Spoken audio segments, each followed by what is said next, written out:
Hi hello നമസ്കാരം, ശ്രീജിത്താണ്. ഇന്ന് ഈ പൈനാപ്പിൾ കൊണ്ട് ഒരു വെറൈറ്റി പിടിച്ചാലോ? അതന്നെ, പൈനാപ്പിൾ ഫ്രൈ. വളരെ പെട്ടെന്ന് ഉണ്ടാക്കാൻ പറ്റുന്നൊരു ഡിഷാണ്. അപ്പോൾ തുടങ്ങിയാലോ? നമുക്ക് ആദ്യം അതിൻ്റെ തൊലി മൊത്തം നമുക്കൊന്ന് ചെത്തിയെടുക്കാം.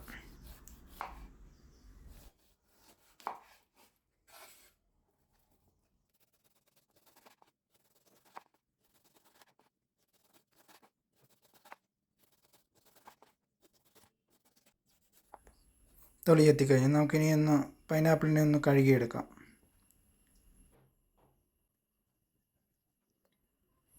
പൈനാപ്പിളിനെ നമുക്കിനി രണ്ടായി കട്ട് ചെയ്യാം.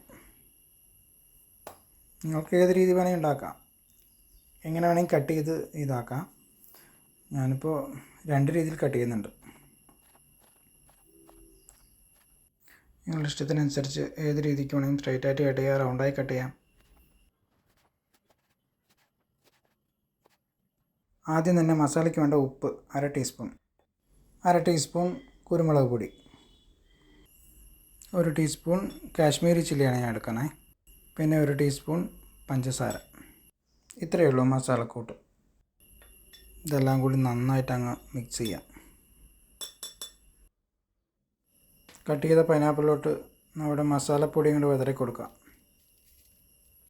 നമ്മുടെ പൈനാപ്പിളിൽ മസാലപ്പൊടി നന്നായിട്ട് തേച്ച് പിടിപ്പിക്കുക, എല്ലാ ഭാഗത്തും നല്ലപോലെ തേച്ച് പിടിപ്പിക്കുക. പാൻ ചൂടായിട്ടുണ്ട്. നമുക്ക് അതിനകത്ത് 2 ടേബിൾ സ്പൂൺ ഓയിൽ ഒഴിച്ച് കൊടുക്കാം. ഓയിലോ ബട്ടറോ വെളിച്ചെണ്ണയോ ഏതായാലും കുഴപ്പമില്ല. ഇതെല്ലാ ഭാഗത്തേക്കും ഓയിലൊന്ന് തേച്ച് കൊടുക്കുക. പൈനാപ്പിളിനെ പാനിലേക്ക് ഓരോന്നോരോന്നായി വെച്ച് കൊടുക്കുക.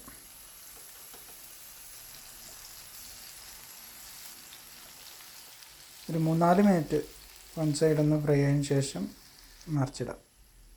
തീ വന്നിട്ട് മീഡിയം ടു ലോ ഫ്ലെയിം വെച്ചാൽ മതി. അങ്ങനെയാകുമ്പോൾ അധികം പെട്ടെന്ന് കരിയില്ല. ഓക്കെ, എല്ലാ സൈഡും എല്ലാതും മറിച്ചിട്ട് 3-4 മിനിറ്റ് ഒന്ന് ഫ്രൈ ചെയ്തെടുത്താൽ മതി.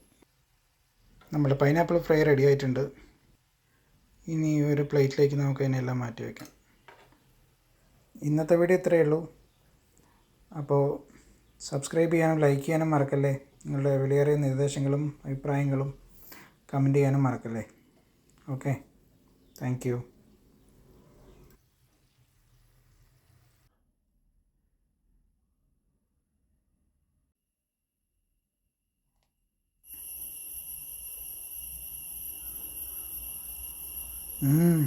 സൂപ്പർ, അടിപൊളി.